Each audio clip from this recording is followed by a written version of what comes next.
Good evening. This is Quintus Curtius, and welcome back to the podcast. And the subject of this podcast is going to be the reality of the G Manifesto. The reality of the G Manifesto. I get a lot of questions from people listening to previous podcasts who ask me things like, who is this guy? What does the G Manifesto do? Is this guy really doing what he says he's doing? Is he a real person? Is he really living in a village by the sea? What things does he do? This, that, the other thing. And so he and I, the G Manifesto and I both thought that this would be a good opportunity to put some of those questions to bed, so to speak, and answer some of these questions and flesh out some of the outlines with some shading and coloring. So that's what we're going to do here. That's what we're going to do. So let me first just say that he and I communicate on pretty much a daily basis, and he's a very interesting guy, very funny guy, very nice guy, actually a real gentleman.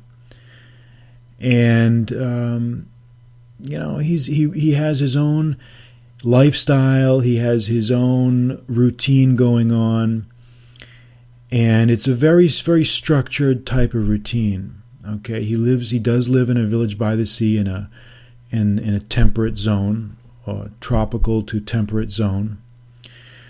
And he gets up in the morning. He does really do the early morning beach walks and sees the sandpipers along the shore doing their footwork thing. He does go out for early morning ocean swims. And he really does do these things.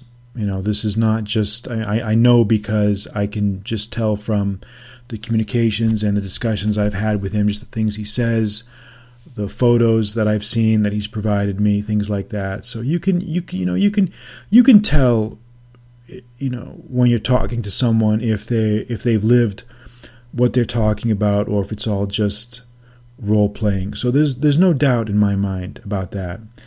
And so some things just have to be taken on faith when it comes to that. And one of the common questions that come out from people, they say, well, if he's so real, if he really is doing all these things, then why doesn't he just come out? Why doesn't he show himself, or give his name, or hear his voice, or give interviews, or all this, that, the other thing? And the simple answer to that, the best answer I can give, is some people just prefer not to do that. Well, there's several reasons. The first reason is some people just prefer to maintain privacy. They just, for whatever personal reason they have, they just want to do that. There's nothing that should be imputed to that's evil or malevolent or malicious or bad. Some people just prefer to maintain discretion. It could be I'm not going to go into all the details, the reasons why, but just take it from me that there's nothing sinister about it. It's just a personal choice. And you have to understand the other reason is he's an older guy. He's about my age, and guys of that generation, we're not, the attention whoring thing is not really part of their DNA. That's not something that they really grew up doing, or this, getting on Instagram and being out there and doing this, that, and the other thing. That's kind of a younger generation thing. I mean, the rule is not universal, but I think there also is some generational things going on there with that. So it's just that's just the reality. And if people don't like that, if that bothers somebody, then his attitude would be basically like, well, go fuck yourself. That's just how it's going to be. And if you don't like that, if you can't deal with that, then go listen to somebody else. And some of the other questions that I get, that I can tell that some people, some of the younger guys especially, are peeved at, or it bothers them, or it upsets them, is this obsession that a lot of that you see out there, a lot of guys have with precise, literal truth or literal equivalence on every single thing that someone says or does. I guess the best way to characterize it is an inability to develop one's sense of artistic hyperbole, literary hyperbole. You know, there are people out there that think everything has to be strictly and rigidly equivalent, and a one-for-one equivalence between what you say and what you're actually doing. Like in other words, if someone says he's up in a treetop throwing coconuts at Weish dudes, then someone has to be literally doing that. They don't understand that can be basically a metaphor for some other activity, just a humorous metaphor. And this is, I don't know what it is. This is some sort of millennial disease, or I don't know what it is. I think it's an educational thing, or there's some sort of cultural thing going on, because I don't know if it's just a lack of imagination. It really comes down to lack of imagination. This autistic inability to use one's imagination and creativity to just hear a metaphor and just roll with it and just enjoy it. I don't know what it is, but there's something there. But the point is that there is enough truth going on there. Like, the things that he says that he does are true enough that I can honestly say that pretty much everything that he writes about and talks about is factually based. It's not made up. He's not just some guy living in his mother's basement. This is someone who actually does what he says that he does. Okay, so some things have to just be taken on faith. You would not be able to sustain a personality like that online if it was all just invented. It's not possible. It's not possible. I've seen the photos. Okay, just take it from me. And I think that's another lesson that kind of goes along with that. Is, some people, you just have to give them their space. Some people just want to be left alone. Everybody has their own little thing going on out there. And if people have their little thing going on, they have their gig going on, you have to kind of respect that. You have to give people room to breathe. You have to leave people alone. You can't be out there making demands on people. You can't be out there demanding proof of this or demanding proof of that or demanding verification. You have to think of it from the other guy's perspective. Like, who the fuck are you to demand anything? You don't make demands. You don't make demands on people. Especially old school guys like him. The old school guys. You don't make demands on them. You don't ask for stuff. You don't seek them out. They seek you out. Okay. If he wants something from you, trust me, he'll reach out. He'll reach out to you if he wants something. You don't just intrude into someone's comfort zone and start asking questions. And I guess that's really also another generational thing. It just comes down to respect, fundamental respect. And I find that a lot of the younger guys have not been trained properly in learning how to respect others or respect boundaries. There's some sort of fundamental lack of respect for boundaries going on in America. And I know this doesn't directly relate to my topic, but I think it's something that needs to be said and repeatedly said, because a lot of these guys just do not know when to just leave well enough alone. So those are some of my thoughts. He really is. I do communicate on a daily basis. He really is doing the things that he's talking about. There are custom suits.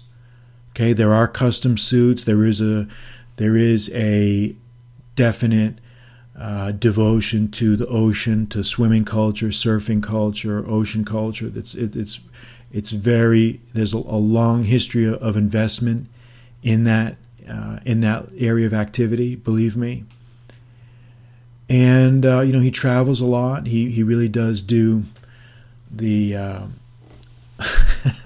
let's just say a voluptuary life that he writes about. Now, I say that with a laugh because that's not my lifestyle. Okay, that's not how I live.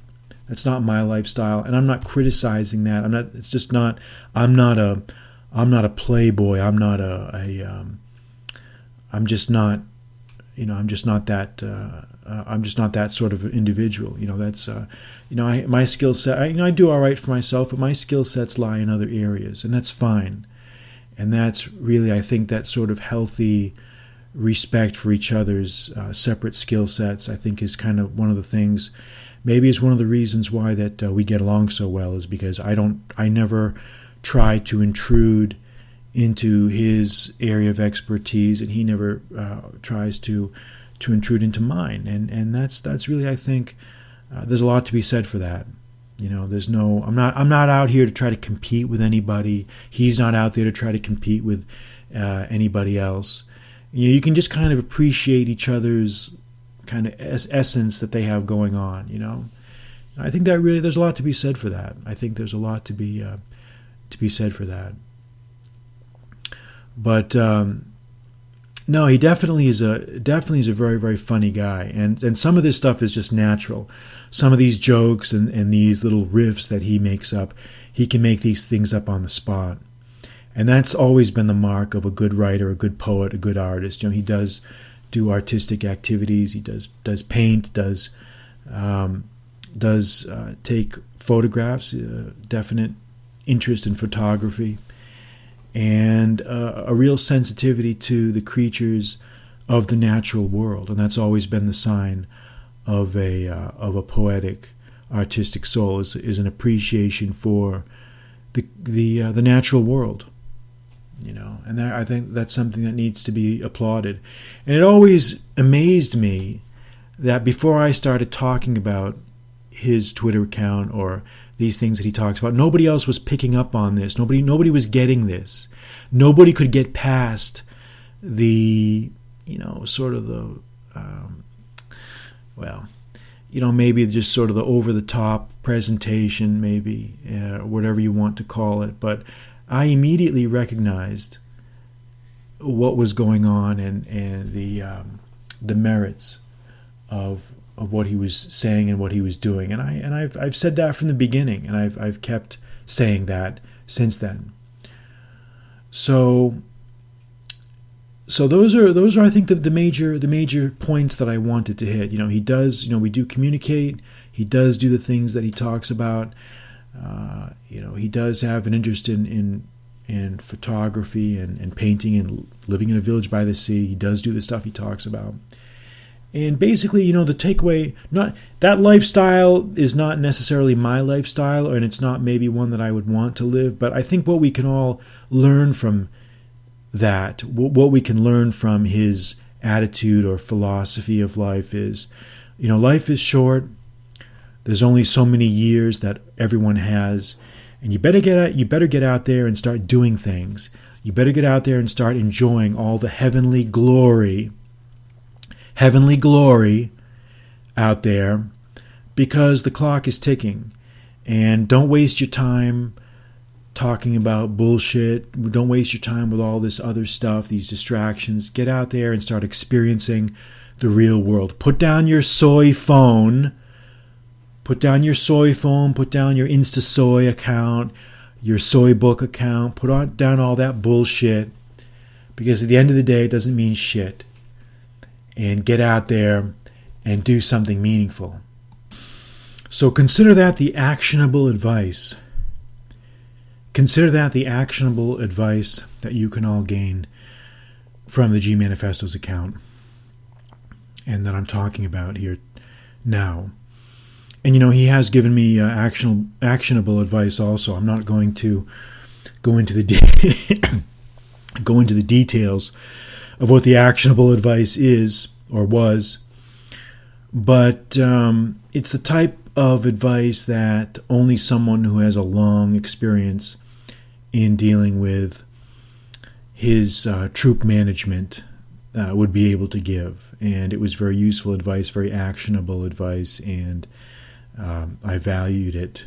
I benefited from it very much. So little indications like that I've experienced over the months have led me to believe, or made me conclude that he really is doing what he says he does, and he's definitely a legitimate person.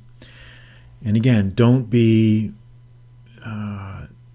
distracted by your own expectations. Don't think that just because you think somebody should speak literally in every little sentence, or they should show their face to you, or they should explain themselves to you.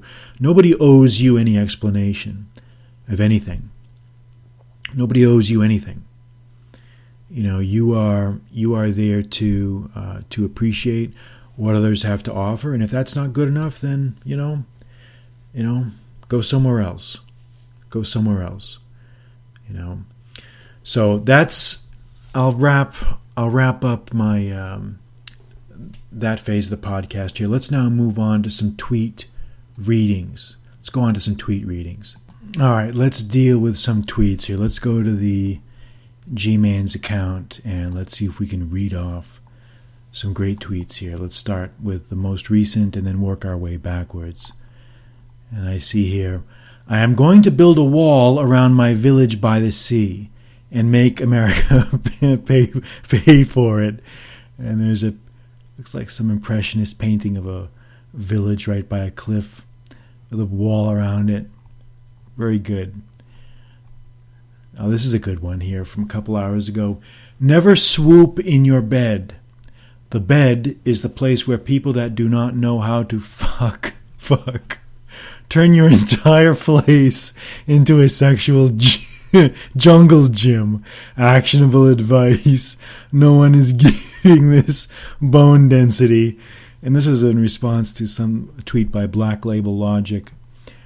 Actually, that is very good advice, and believe me, that is not just idle banter. That's truth right there. Here we go. At the point in my life when I can wait for the perfect barrel, see two beautiful girls, try to swoop them both, do not care if I fail. I move on things that are life-changing.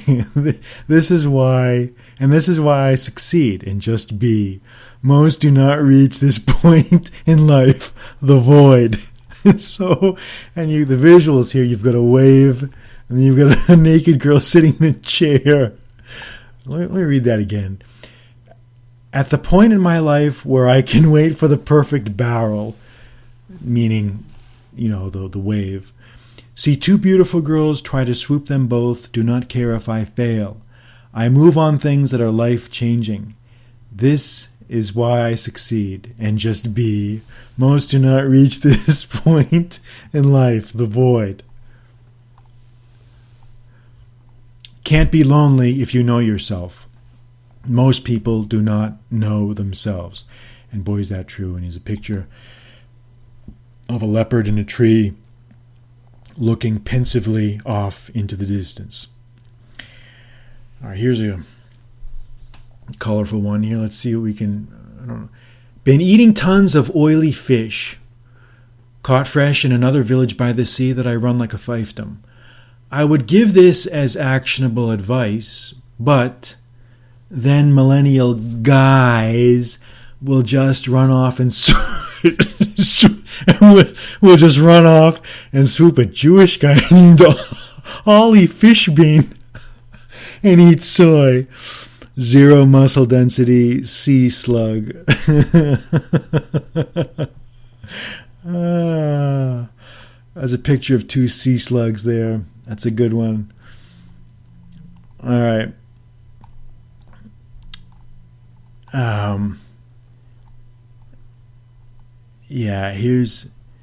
It's amazing how Americans are always unattractive. Well, not always, but 99.9999% of the time. That is why I love my village by the sea. Almost zero Americans, skeletal systems completely fucked up, might build a wall around my village by the sea. Man, and that's so true, man. You go out these days and you walk around, you see these just god-awful, corporeal entities who have just spent zero time taking care of their bodies, their health, their attitude. It's gotten just so awful, just terrible. What are you going to do, All right. Everyone constantly yapping about being a creator these days, but are you really creating? Do you have a garden in a village by the sea where you grow and create your own food? Or are you just taking from the world? No one is talking about this. My garden, life force. There's a picture of a beautiful girl there reclining by some floral arrangements. Very nice. Honestly, do not even know what the fuck these millennial guys even are. They are not female. They are not male. They are an entirely different species of human we have never seen before. How is the science community not putting all their efforts into figuring this shit out? Well, the reality is the scientific community is part of the problem of contributing to that trend. Really sad. Really, really sad. So anyway, let's keep going here. Let's see what else we got here. All right.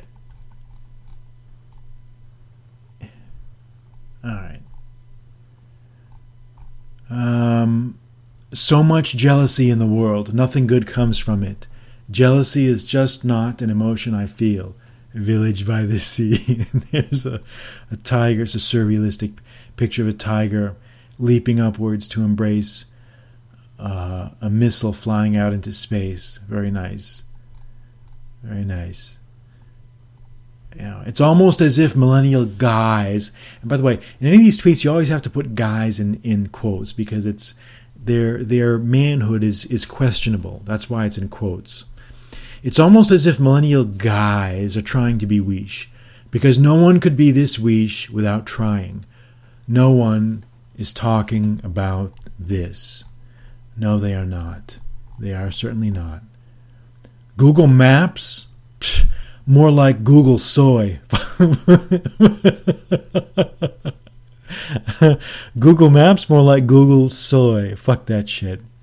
Most guys these days do not even know real navigation. Most guys are just swooping weesh Most guys are just swooping weesh Persian guys named Navi and gay guys named Sean. Diabolical what Deep Soy and the smoking ban have done to the soy-lennials. There's a picture of a guy with a chart looking off into the star-studded distance over the horizon. Very nice. Very nice. What the fuck ever happened to waking up for sunrise, seeing all that heavenly glory, feeling the power and energy of the universe and all the colors of the world, looking more vibrant? Life force. Picture of a sunrise by the ocean. And by the way, he really does do this, as I've said before. He actually does get up, walk along the beach, see these things, and experience that direct experience. All right, couple more here. Let's see if I can just go back a little bit of distance here. All right. Most guys do not engage their core during heavy workouts. Most guys just want to get engaged to a guy named Corey and swoop him and eat soy brunches with him. These millennials do everything. These millennials do everything wrong. I am so close to giving up on these millennials. This is from May 2018. There's the chimp hanging from a branch. Oh man! All right, let's see what we can get. A couple more.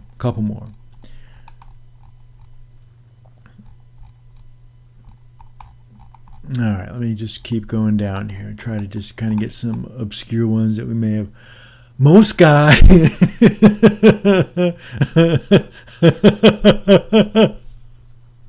This one is from December 13th last year. 2018. Most guys have zero tendon strength.